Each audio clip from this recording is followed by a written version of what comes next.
Now at 9, Joplin has a new mayor. We're going to learn who now fills that position. Plus, we're going to hear from some Carthage residents still recovering from last week's storms. And we look at the role of teenagers volunteering their time to help the Pittsburgh Public Library. The 4 states' most watched news starts now. City of Joplin has a new mayor. This is KOAM News at 9 on Fox 14. I'm Dow Quick. City Council last night voted unanimously to approve Keenan Cortez to the role.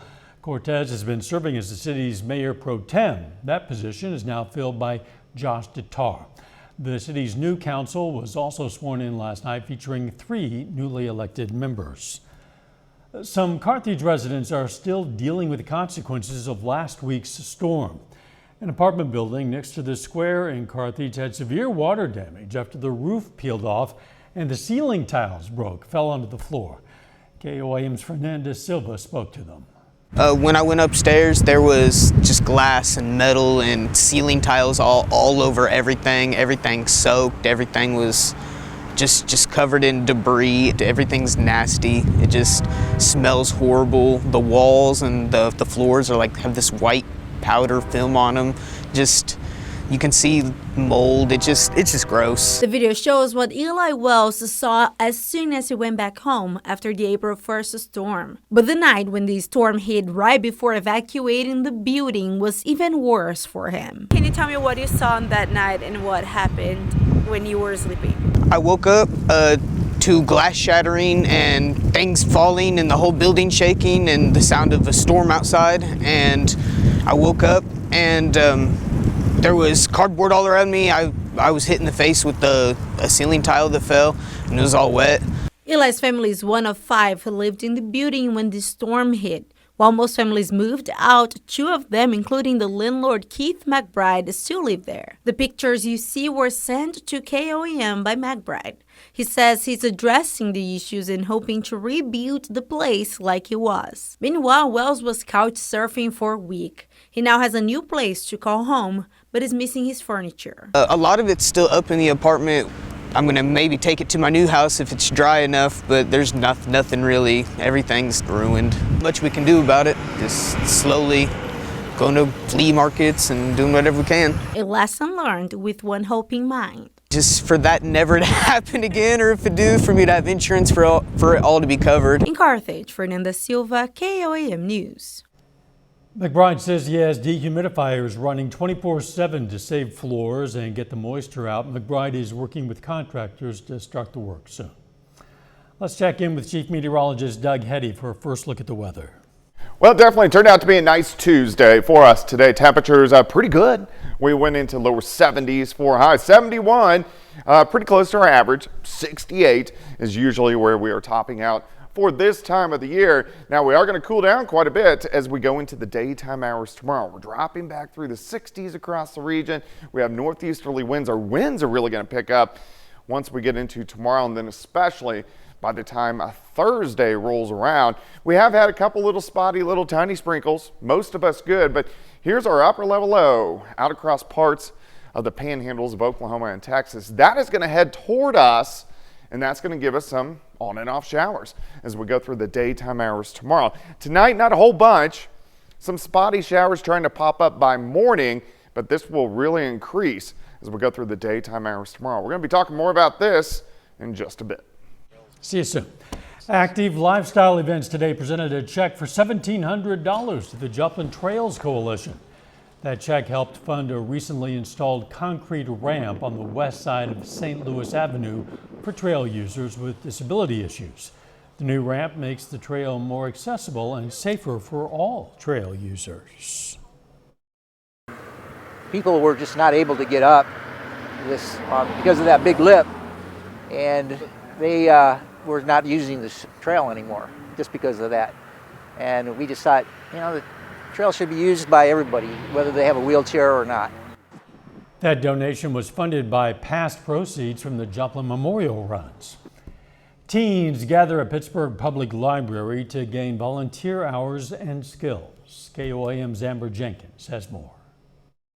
It allows for teens to come in and have a collaborative time together and meet new people and just donate their hours. The Volunteers program at the Pittsburgh Public Library allows teens to create book displays, organize shelves, and other projects twice a month. And it's very relaxing for teens to be able to come in and donate good hours that they can also use on applications for college, as well as other different programs at schools. And we just have a whole list of things, and then based on the author's last name, this is all it's in alphabetical order from their last name. So we find the author and then we find which book it is. And so far we've only gotten three out of 20. The teens are using the Dewey Decimal System to find books without the help of a smartphone or computer. I know we've learned about it in elementary school, but I haven't used it since. This is kind of our first time. We have to keep reciting the alphabet in our heads, so I would say hard. Yeah. Even though it sounds pretty easy. Where is that? We don't know what, yeah. The teens not only maintain the space in the library, 655. they also prepare crafts for the toddlers' story time. I'm part of the National Honor Society at Pittsburgh High School, and we volunteer throughout the community, and I just thought this would be a really fun time. Come in, volunteer, get stuff ready for kids, and make sure they can have a good time. Although Nolan isn't a bookworm, No, I'm good. he is a fan of making a difference within the community. I'm a big believer that, if you want to be a good person, you need to do activities that show that you're a good person and just really help everybody around you out. Reporting in Pittsburgh, Amber Jenkins, KOAM News. The Volunteers program meets twice a month, every second and fourth Tuesday at the Pittsburgh Public Library. Area high school mathematicians put their skills to the test today at Pitt State. The university hosted its 54th annual math relays. More than 750 students from 50 high schools in Kansas, Missouri, and Oklahoma competed. The relays kicked off with 15-minute long individual tests, followed by 20-minute team tests. Probably have 40 different classifications because we got 12th grade, 11th grade, 10th grade, and all kinds of different exams. And so we just look at the high score in each of those different categories, and we break them up by small school and large school. Medals were awarded to the top 3 participants in each event. The Community Health Center of Southeast Kansas partnered with the Crawford County Health Department and K-State Research and Extension today to host a Tasty Tuesday event. Families were encouraged to stop by to learn about healthy snacks and receive activity kits. The event's part of the Week of the Young Child, sponsored by the National Association for the Education of Young Children, which celebrates young children, their teachers, families, and communities. We want the kids just to have some fun activities that they can do with their parents or their caregiver, so it's that connection to build them together. During the March 26th Pittsburgh Commission meeting, Mayor Stu Hite proclaimed April 6th through the 12th as the Week of the Young Child. Coming up, concerns about a spreading problem. The CDC issues a new health alert after a bird flu outbreak among dairy cows. I'm Steve Harrigan in Atlanta. That story ahead. A large study finds using acetaminophen during pregnancy is not linked to neurodevelopmental disorders. Acetaminophen is the active ingredient in Tylenol. Among siblings, the study found acetaminophen use during pregnancy was not associated with increased risk of autism, ADHD, or intellectual disability in kids. The new findings refute recent research papers and statements that suggested there is an increased risk. Young people who have mood disorders such as depression or bipolar disorder are 30% less likely to get a driver's license. Research from Children's Hospital of Philadelphia shows they also experienced a slightly elevated risk of crashing if they do have a license. As many as 1 in 10 teens or young adults are diagnosed with mood disorder, which can impair attention, memory, and motor skills. The CDC is issuing a new health alert after recent bird flu outbreaks among cattle. It comes as officials say the risk to the public remains low. Fox News senior correspondent Steve Harrigan has more. After reports of recent bird flu outbreaks among cattle herds, the CDC is asking states to be prepared to respond to future cases. The agency issuing a new health alert, asking public health officials for plans to test and treat farm workers potentially impacted by the virus, though the agency cautions risk to the public remains low. For most people, if you're not exposed to these animals, the risk is very, very low. The virus has been circulating among wild birds and spreading to dairy cows in multiple states. Then last week, Texas authorities reported a farm worker tested positive after being exposed to an infected animal. The CDC says the spread is likely due to cattle moving across state lines, adding bird flu is not capable of spreading easily among humans. But officials remain on alert for any changes. The fact that it is in cattle now is definitely raises our concern level, and we have some work to do to better understand that. After documenting cases of bird flu in its chickens, the nation's largest producer of fresh eggs, Cal-Maine Foods, temporarily stopped production at a Texas plant last week. The Biden administration said it is monitoring for any supply chain issues. When it comes to the public health of the American people, we take that very seriously and we'll continue to track this. The CDC says bird flu symptoms include muscle aches, fever, and stomach pain. In Atlanta, Steve Harrigan, Fox News. People with long COVID have patterns of inflammation that can be detected in the blood and could potentially be targeted with immune therapies. Those are the findings of a study from Imperial College London. Researchers say existing drugs that help control the body's immune system could be used for treatment. Doug is next with a complete look at the forecast, and later track and field athletes from across southeast Kansas and northeast Oklahoma head to Riverton for the 57th annual Lester Garber Relay.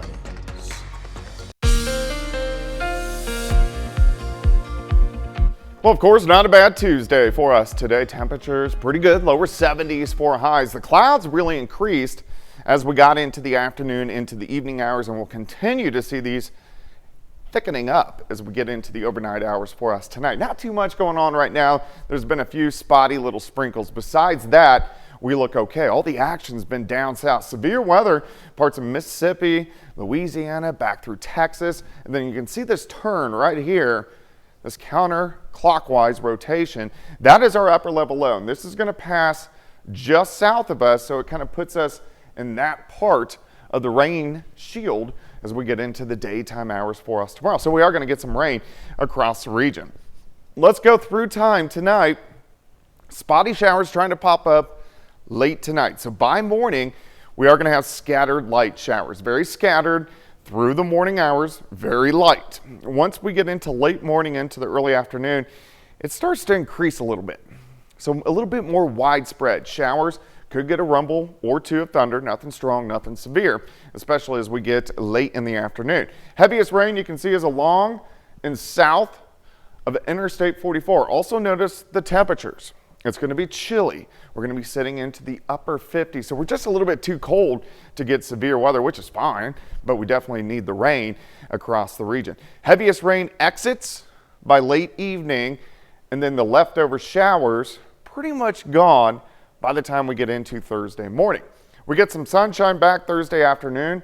Temps rebound back into the mid 60s for highs, and then we have a nice little warming trend as we head toward the weekend, which will be pretty good. All right, for us tonight, look at these rain chances shoot up during the morning hours through the afternoon and then start to taper off through the overnight hours tomorrow night. How much rain can we get? Now, if you live in our northern counties, you're not going to get much. Maybe nothing at all once you get out toward Yates Center. Once you get to Pittsburgh, to Joplin, a quarter to a half an inch. Joplin south, a half an inch, upwards of an inch once you get into our southern counties. But it is going to be chilly. We hang into the 50s all day long, showers increasing throughout the day, and the winds are really going to pick up. Right now, we just have this northeasterly wind, kind of 5 to 10, but look at these gusts. Once we get into tomorrow afternoon, we're going to have gusts 25, 30, upwards to 35. And then behind this system, they increase even more, gusts 30, pushing 40 by the time we head into Thursday. Now, as we go into the weekend, it looks pretty good. Saturday, we rebound well into the 70s. We'll be near 80 by the time Sunday rolls around. And then we're going to have to start watching our next storm system. So this is going to be late Monday into Tuesday, and this will be our next chance to get some severe weather across the region.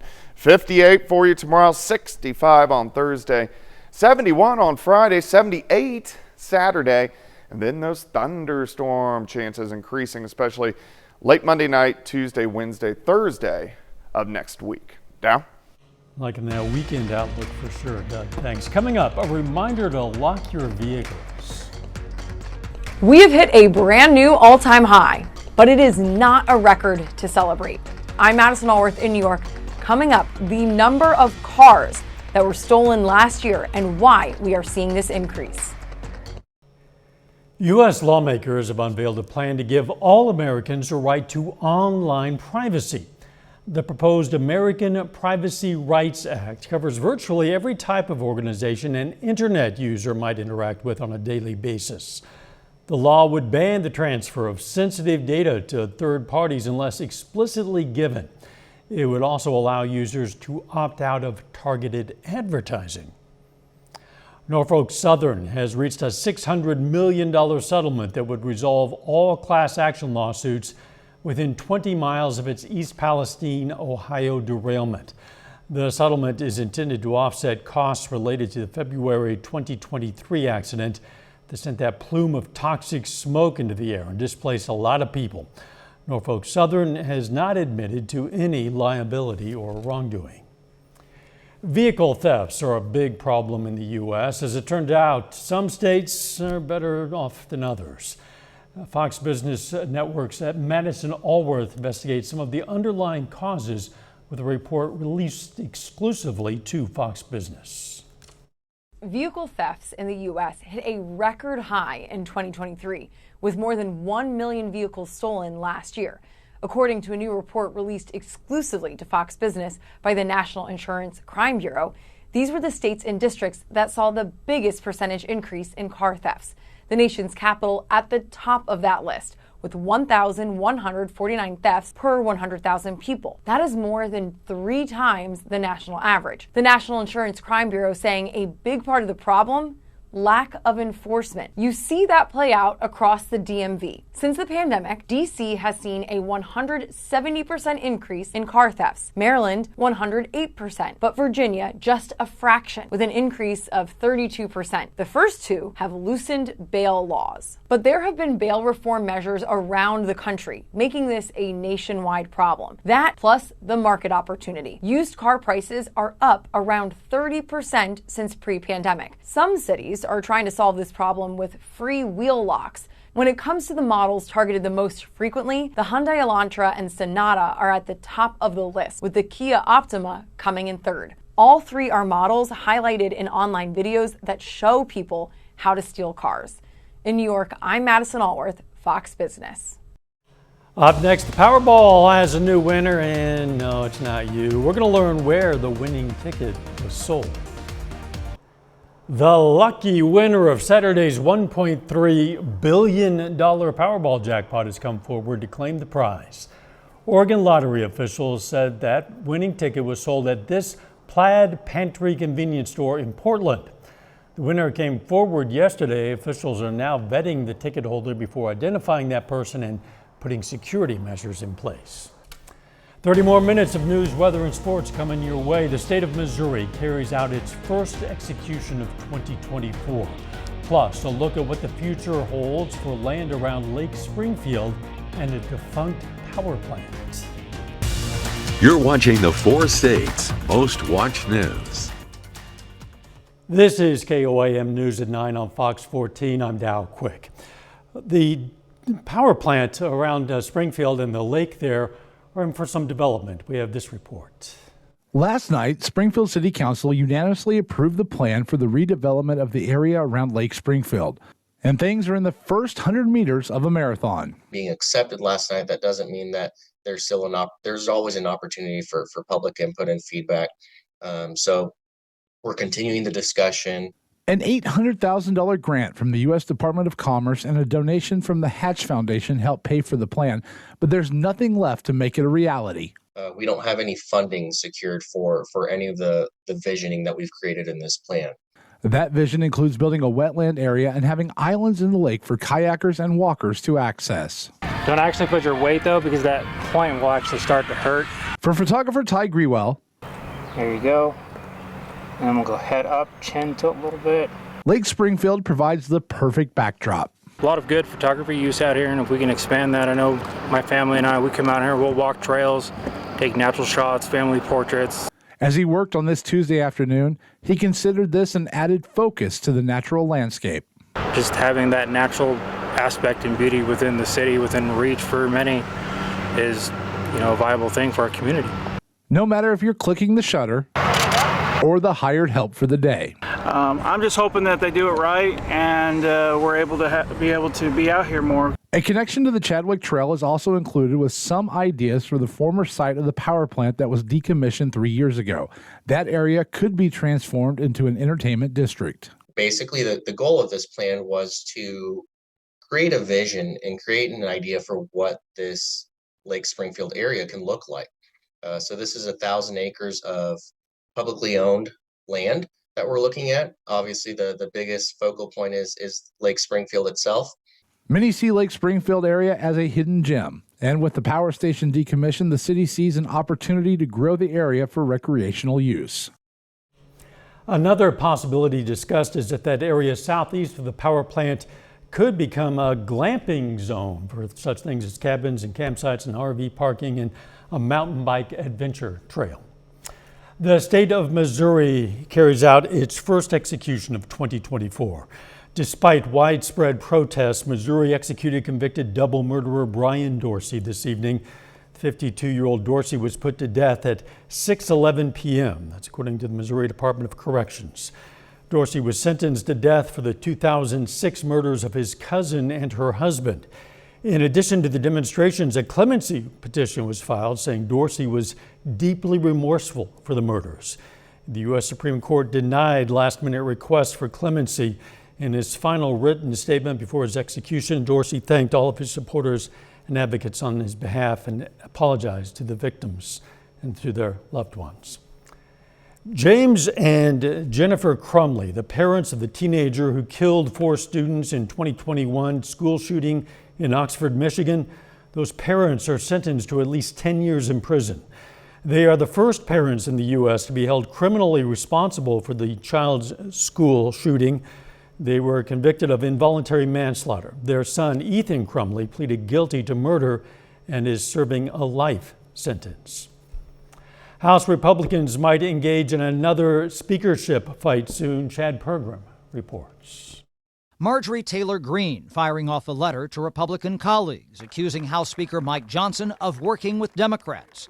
Greene has a red line for Johnson, but is coy. What is the trigger? Is there something specific? I'm not going to lay out a trigger. I will not be like Mike Johnson and lead us into chaos. Greene says the GOP leadership, quote, has been a complete and total surrender. Do not tell me that this is the way we have to govern in a divided government, because that is a lie. They are giving everything over to the Democrats, and we will win nothing. Other Republicans have no appetite to endure more bedlam after last year's debacle with former House Speaker Kevin McCarthy. I don't think what Marjorie is doing right now is helpful, and it's not helping us with our majority. Members are exasperated at infighting over how Republicans run their own House. I think right now what you're seeing is an inflection point for the institution. I'm not comfortable with how this institution is structured. Former Congressman Ken Buck resigned early 2 weeks ago. He's suspicious about the motives of his now former colleagues. A lot of them are here because they got here by throwing bombs, and they're going to stay by throwing bombs. Republican Mike Gallagher follows Buck out the door next week. It's getting harder to get stuff done. I think you see a lot of members frustrated with that. Richard Hudson leads the GOP's election arm. He says more Democrats are retiring than Republicans. We don't have a single retirement in a competitive seat, whereas the Democrats have more retirements than we do, and 7 of their retirements are in seats that we're going to now pick up. Some Republicans encourage Johnson to stare down the so-called Chaos Caucus and forge ahead on a bill to aid Israel and Ukraine. On Capitol Hill, Chad Pergram, Fox News. Families of hostages held by Hamas met with Vice President Kamala Harris this afternoon as they plead for a deal to free their loved ones. President Biden has told the Israeli Prime Minister Benjamin Netanyahu he must do more to protect civilian lives. Netanyahu says a date has been set for a ground offensive in the southern Gaza city of Rafah, home to more than 1 million refugees. The Israelis are moving forward despite U.S. concerns. A bit later, how solar panels in space could be used to combat greenhouse gas emissions.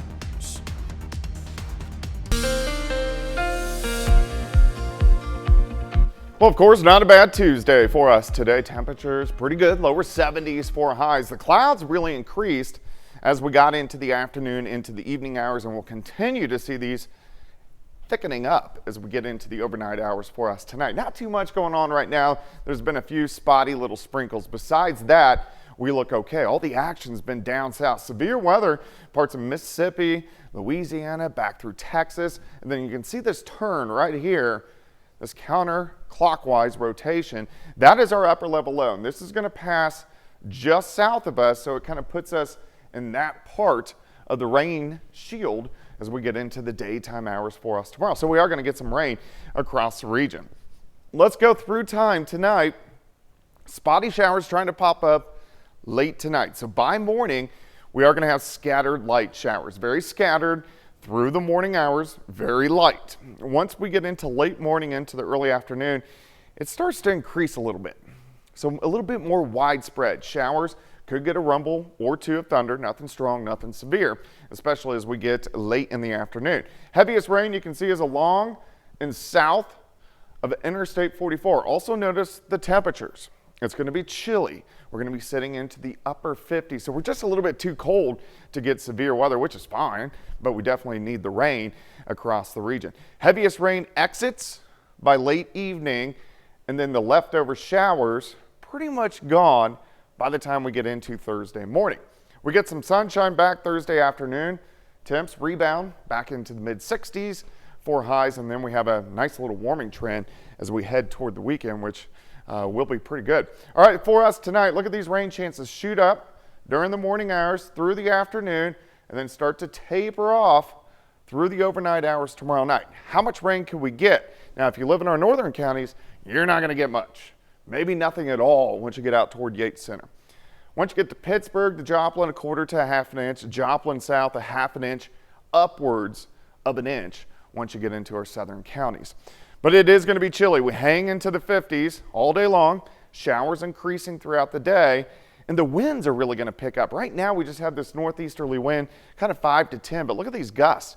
Once we get into tomorrow afternoon, we're going to have gusts 25, 30, upwards to 35. And then behind this system, they increase even more, gusts 30, pushing 40 by the time we head into Thursday. Now, as we go into the weekend, it looks pretty good. Saturday, we rebound well into the 70s. We'll be near 80 by the time Sunday rolls around. And then we're going to have to start watching our next storm system. So this is going to be late Monday into Tuesday, and this will be our next chance to get some severe weather across the region.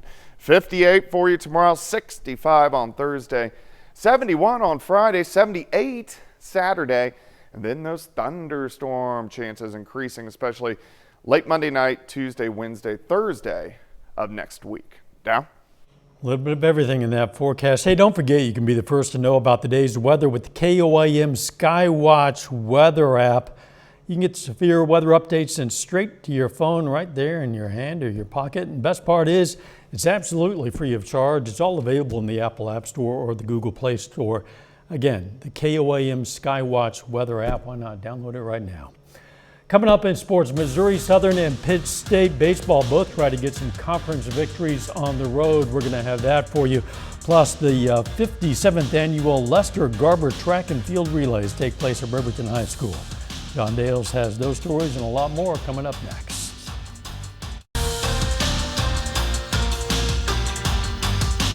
The 57th annual Lester Garber Relays take place at Riverton High School this afternoon. Track and field athletes from across southeast Kansas, southwest Missouri, and northeastern Oklahoma come to Riverton to compete.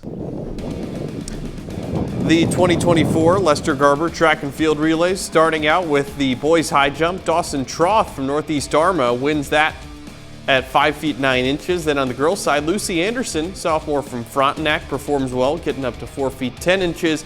She finishes second though to Bethany Umbarger from Cherryville, gets up to 5'2". In the boys long jump, Tucker Harrell from Colgan takes first place with a 22.3 on his first attempt. He edges out Zane Stand from Quapaw, who takes second with 19.11. Then, no surprise here, Lily Brown from Colgan wins the girls' long jump with a 16.6. Her teammate Delaney Meek takes second. Those are just a few of the field events. We're going to have full scores and results on our website from the entire meet, KOAMnewsnow.com/sports. Missouri Southern and Pittsburgh State baseball both are in action today, and both are on the road within the MIAA. We'll start with Missouri Southern, who loses 8-4 on the road at Rogers State. Bit of a surprise here. 9th-ranked Lions losing. The Hillcats are in 6th place in the MIAA. That loss is Southern's 10th of the season. The Lions back in action this weekend with a 3-game road set at Northeastern State. However, Pittsburgh State baseball picks up a win today, 6-5 on the road at Emporia State. The Gorillas were originally scheduled to play Oklahoma Baptist tomorrow afternoon at home, but because of chances for rain, that game's canceled and it's not going to be made up. PSU's next game is at home Friday. That's the start of a 3-game set against Missouri Western. Busy day in Major League Baseball as well. Both the Royals and Cardinals in action at home today. We'll start in Kansas City, where they're still playing extra innings at Kauffman Stadium. The Astros and Royals tied at 3. Nobody has scored since the 5th inning. That's when Kansas City scored all 3 of its runs. Over in St. Louis, the Cardinals win 3-0 against the Phillies. Sonny Gray earns his first win in his first start as a Cardinal. The victory brings the Redbirds' record back up to 500. They're 6-6. They go for the series win over the Phillies tomorrow afternoon. And closing things out in the NBA, the Thunder erase a 19-point halftime deficit to beat the Kings 112-105. OKC trailed in this one by as many as 20 points, but comes roaring back in the second half. Shai Gilgeous-Alexander leads the way with 40 points. That's a look at sports. We'll be back with more news after this. Efforts to build more efficient methods of generating clean energy are going galactic. Fox News' Chris DeMayo takes a closer look at why building solar panels in space could help combat the ongoing climate crisis taking place here on Earth. A major damper is being placed on efforts to curb the damaging effects of human-caused climate change. Instead of dropping, levels of several heat-trapping greenhouse gas emissions skyrocketed to historic highs last year. This according to the latest data from the National Oceanic and Atmospheric Administration. We saw record high levels of carbon emission in 2023. That is a result of the record high fossil emission of CO2. We observed a very substantial increase in atmospheric methane. But calls to ramp up the transition from fossil fuels to solar and wind power are being met with criticism over the limitations to these forms of clean energy. It's led researchers at the startup company Space Solar to try and establish more efficient solutions. This is what we need for our future. Unlike on Earth, where solar panels work best when exposed to direct sunlight, in the future, scientists want to send solar panels into space, where they can soak up energy from the sun 24/7 before sending it back to power centers on Earth. This is about very large satellites high above the Earth, harvesting the abundant solar energy, converting that to microwaves and beaming it to Earth. And in this way we can get gigawatt scale continuous power day and night through all seasons and weather. The team is currently working with a small prototype of their concept. It's demonstrating the system's ability to control the direction of the electric beams that would be generated by the sun and sent to Earth. If you put a solar panel into space, it generates about 13 times the amount of energy that same panel does on Earth. Chris DeMayo, Fox News. Coming up, how a video from a Ring doorbell camera made a 2-day-old infant a TikTok star. An inside joke between neighbors becomes a viral sensation, and a 2-day-old infant becomes a TikTok star. It's all thanks to a Ring doorbell camera and an impatient mother-to-be. Jeannie Most reports. How do you keep up with your pregnant neighbor's pregnancy? Have her give updates on your Ring camera. Coming home, say, still pregnant. After a snack run, craving Milano cookies. Sydney and Trevor Melton live right above Katie Newton and her Ring camera. It was almost like an inside joke between the three of us. An inside joke that went massively viral. This is a cinematic masterpiece. Sydney traveled the halls of her Pasadena, California apartment complex, uttering the same two words until a baby daughter they proudly displayed. Kate edited the video, added music. From Pixar's Inside Out, even Pixar commented, noting the ever-so-appropriate song title, Bundle of Joy. Kate then presented the video to the new parents. When we watched it the first time, we were just like, totally in tears and blown away, yeah. So were commenters. People are mostly telling Ring that they need to make this into a commercial. Ring has been in touch, but has not offered to buy the video. For now, it's just something Sydney can tell her daughter about, maybe around her 5th birthday. And be like, hey, you went viral after 2 days of being born. That's pretty crazy. Bringing in a truly special delivery. Our congratulations, and that is our time for tonight. Thanks for joining us. We're going to leave you with video of red pandas enjoying some cookies at the Oregon Zoo. Let's make it a great tomorrow.